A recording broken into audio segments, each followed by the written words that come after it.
Ya estamos de regreso, felices de que nos acompañe nuestro martes de nutrición aquí a través de M Radio Live. Pase la voz, estamos aquí 24/7, esta radio es una radio digital, estamos programando música las 24 horas, los 7 días de la semana y tenemos programas en vivo como este, aquí con su servidora Sandra Maqueda todos los días. Escúchenos de 9 de la mañana a 12 del mediodía. Hoy está con nosotros el doctor Miguel Alvarado, Leopoldo Alvarado, que muchos lo conocen por Leopoldo, yo más por Miguel Leopoldo, y bueno, ahí todo el mundo ya sabemos que el doctor es un doctor de verdad que ha ayudado muchísimo a nuestra comunidad latina por esta información que ya usted está escuchando. Esto es necesario que lo podamos entender en nuestro idioma, es maravilloso que nos expliquen. Y doctor, estábamos hablando del trigo, del gluten, del pan, pero mencionábamos que hay alternativas y para concluir esta parte, ¿por qué no le hablamos de eso a nuestros cibernautas que están en sintonía? Claro, cómo no. La primera alternativa es lo que usted misma dijo, que uno haga su propio pan en casa. Puede Claro. uno hacer pan de trigo, buscar harina de trigo integral, de trigo de cultivo biológico y que no sea transgénico. Esa sería una alternativa si no tiene una intolerancia al trigo o si no tiene uno alergia al gluten. Pero hay muchas otras alternativas. Hay muchos granos con los que se puede hacer pan. Sí. Y por cierto, un pan muy nutritivo y muy sabroso. Por ejemplo, se puede utilizar mijo. Aquí se conoce como millet. Es el mijo, hay harina de mijo. Y con el puro mijo se puede hacer pan. Muy rico, muy nutritivo. O se pueden hacer hot cakes, panecillos, panqués. O sea, usarlo para hornear. Repostería para hornear. ¡Qué rico! Sí. Otra alternativa es la quinoa. Todo el mundo conoce la quinoa porque se ha puesto muy de moda. Así es. Un grano que no es un cereal, es un pseudo cereal. Correcto. Que viene del sur de América, de Bolivia y de Perú. Y es pariente del amaranto. Así el amaranto también es un pseudo cereal, pero ese viene de México. Y estos dos granos son muy nutritivos, tienen mucho más proteína que la carne, por ejemplo. Wow. Mientras que la carne tiene alrededor de un 7-8% de proteína, el amaranto, por ejemplo, tiene casi un 30% de proteína. Wow. Y de muy buena calidad. Y hay harina para poder hacer sus panes con esta harina, ¿verdad? Sí, hay harina de amaranto y harina de quinoa que se consigue aquí casi en cualquier supermercado o en algunos supermercados. Así es. Otra alternativa es que se puede hacer pan de arroz, pan de maíz, pan de sorgo, aunque el sorgo como que no tiene muy buen sabor, pan de gem, la semilla de gem, sí. Que es, el gem es la planta el cáñamo, la planta de la marihuana. Así es. Pero la semilla no tiene ningún alcaloide y es muy nutritiva. Wow. Y se puede utilizar para hacer pan también. Wow. Ahora se puede hacer una combinación de varios de estos granos para hacer un pan muy nutritivo. O hay en los supermercados, en algunos supermercados de alimentos saludables, hay panes hechos con este tipo de granos y con una combinación de estos granos. Qué interesante. El punto es saber leer las etiquetas y buscar, ¿verdad?, estas opciones. Hay tiendas que se especializan en vender este tipo de productos que son más orgánicos, que son nutritivos, ¿no? Aunque sí es cierto, hay que tener mucho cuidado porque como esto se ha puesto de moda, también de repente estamos pagando precios en lugares en donde, bueno, sí son orgánicos, pero igualmente podemos encontrar en estas placitas ahorita en esta época, inclusive estos mercaditos sobre ruedas que se hacen en diferentes ciudades en donde vienen los granjeros locales a exponer sus productos. También ahí podemos accesar a estos vegetales orgánicos, doctor. Y bueno, no sé si usted quiera compartir algo más antes de pasar a otra pregunta que le tenemos por aquí. Para concluir este punto, que prueben otro tipo de panes. Hay una enorme variedad para todos los gustos. Va a haber un pan que a una persona le guste y a otra no le guste. Así es. O que a una persona le caiga bien y a otra le caiga mal. Tiene uno que estar probando hasta que encuentre uno el pan que más le gusta y que mejor le cae. Eso, me gusta, porque no se trata de dejar de comer pan, sino de saber elegir el pan más adecuado para nuestra salud y para nuestro cuerpo. Cada organismo es diferente. Volviendo al tema de la nutrición ortomolecular, doctor, usted hace ratito que nos contaba de este modelo de nutrición que está científicamente corroborado. Sobre las biomoléculas. ¿Qué son las biomoléculas? Sí, cómo no. Bueno, decíamos al principio que la nutrición ortomolecular usa como herramientas de cuidado de la salud, de tratamiento de enfermedades y de prevención de enfermedades, alimentos saludables y complementos nutritivos elaborados con biomoléculas. Okay. Bueno, las biomoléculas son las moléculas con las que están compuestos nuestros cuerpos. Cada célula de cada tejido de nosotros, tenemos alrededor de 30 trillones de células. Wow. Perdón, me equivoqué, de 3 trillones de células. Ok. Que es una barbaridad. Y cada célula es como una maquinaria que utiliza tanto en su estructura, está estructurada por biomoléculas, y en toda su maquinaria bioquímica utiliza biomoléculas. Hay una gran cantidad, hay muchos miles de biomoléculas, pero las más importantes son las que conocemos habitualmente como micronutrientes, algunas vitaminas y otras biomoléculas que tienen efectos, además de nutritivos, efectos terapéuticos en el cuerpo humano.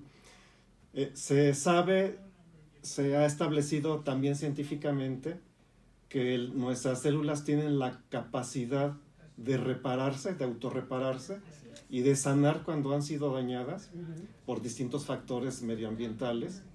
Entre ellos, simplemente por el trabajo cotidiano se van desgastando y hay que repararlas.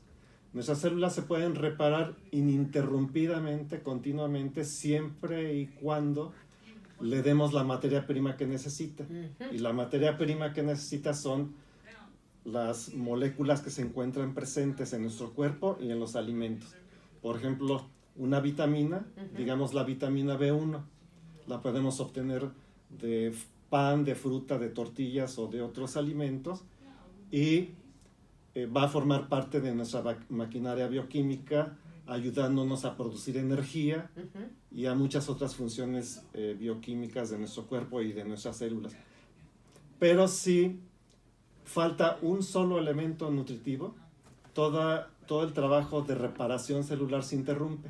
Wow. Todos los elementos nutritivos tienen que estar al unísono, al mismo tiempo, para que el trabajo de reparación se pueda llevar a cabo. Wow. Por uno solo que falte, ya no se lleva a cabo ese trabajo de reparación. Por eso es muy importante tener una alimentación completa que nos surta de todos los elementos nutritivos necesarios para ese trabajo. Pero el problema es que la mayoría de nuestros alimentos modernos carecen de todas las vitaminas y otras biomoléculas que deberían de tener, porque los métodos de producción moderna, los métodos industriales, hacen que, aunque sean alimentos naturales, tengan menos vitaminas o menos nutrientes que los alimentos que se producen con procedimientos artesanales o antiguos. Claro. Por ejemplo, un grano de trigo, volviendo al trigo, sí, que se produzca actualmente por un agricultor norteamericano, además de que utiliza pesticidas y muchos ingredientes químicos y tóxicos, va a carecer de muchos nutrientes porque se van agotando en el suelo, se van agotando los nutrientes. Correcto. Y no se reponen. No se reponen porque se hace una producción intensiva. Y lo único que se le repone al suelo son 3 elementos, pero no son 3 elementos los que las plantas necesitan. Claro. Por ejemplo, el cromo. La mayoría de las veces el suelo de los agricultores mexicanos y también norteamericanos carece de cromo porque se ha agotado. Así y el cromo es un nutriente, un elemento, un mineral muy importante para el metabolismo de los carbohidratos. Wow. Entonces la mayoría de los alimentos modernos son pobres en cromo. Y la única manera de obtener el cromo que necesitamos para tener un buen metabolismo de nuestros carbohidratos y de producción de energía es a veces tomando un complemento alimenticio que tenga una pequeñísima cantidad de cromo. Se utilizan 200 microgramos al día de cromo, que es microgramos son millonésimas de gramo. Claro. Pero eso es suficiente para evitar que nuestro metabolismo energético se deteriore. Porque acuérdense que nos acaba de decir el doctor que necesitamos tener todos los elementos nutritivos para que nuestra máquina maravillosa que es nuestro cuerpo, ahora sí que haga su función correcta, ¿verdad? Doctor, yo creo que pues es lamentable que el suelo esté tan sobreexplotado y volvemos al tema de la industria, que esto es para generar pues más millones y poder tener más producto, ¿no? O sea, sobreexplotan los suelos, los campos. Esta parte también me interesa, doctor. Mucha gente empieza a hacer ya sus cultivos, a hacer sus propias huertas. ¿Es posible que nosotros en casa podamos tener vegetales y ciertos cultivos que puedan lograr darnos esos minerales y esos nutrientes que se han perdido? Sí, es posible. En la antigüedad casi todo el mundo tenía alguna huerta en su casa. Así es. Ahora ya no, pero se han puesto de moda los huertos urbanos. Inclusive en azoteas hay gente que cultiva plantas o en interiores con métodos de hidroponía producen sus propios vegetales. Lo importante de esta producción casera es tener la tierra adecuada, una tierra rica, que pueda nutrir adecuadamente a los vegetales. Uno de los problemas de la agricultura moderna es que se produce con tanta intensidad los alimentos, ya no hay rotación de cultivos como se hacía en la antigüedad. Se cultivaba 7 años y luego se dejaba descansar o se cambiaba el tipo de productos que se cultivaban para descansar las tierras y reponerlas. Así es. Ahora ya no se hace eso, se produce ininterrumpidamente y el resultado son plantas que se enferman, que se contagian fácilmente de plagas. Claro. Por lo que el agricultor se ve entonces obligado a utilizar fungicidas y pesticidas. Así es.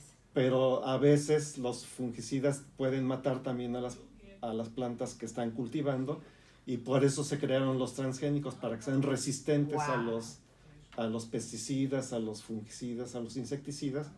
Y el resultado es un producto muy pobre en nutrientes y además repleto de sustancias tóxicas. Increíble, pero cierto. Pero ya una vez que tenemos esta información, familia, tenemos que estar más conscientes, más despiertos, despertar nuestra conciencia. Y mira, o sea, a lo mejor gente que nos está escuchando pueda tener su terreno, su espacio, en su jardín, para empezar a hacer su huertita con su familia, cultivar lo más esencial, sus pepinos, sus jitomates, sus lechugas, diferentes tipos de chiles, de morrones. Acá también se dan las calabacitas muy bien, hasta maíz podemos cultivar, pero es cuestión de información. Entonces, doctor, básicamente las biomoléculas son las vitaminas, podríamos decir. Bueno, hay miles. Las vitaminas son alrededor de unas 50 sustancias identificadas, pero biomoléculas hay miles porque hay vitaminas, hay fitoquímicos, que es una gran cantidad de sustancias químicas que son biomoléculas que se encuentran en los vegetales y que nos producen beneficios. Por ejemplo, los bioflavonoides es un tipo de biomoléculas. Hay algunos bioflavonoides que les confieren color a los vegetales. Correcto. Por ejemplo, a las zanahorias el color anaranjado, o el betabel el color rojo.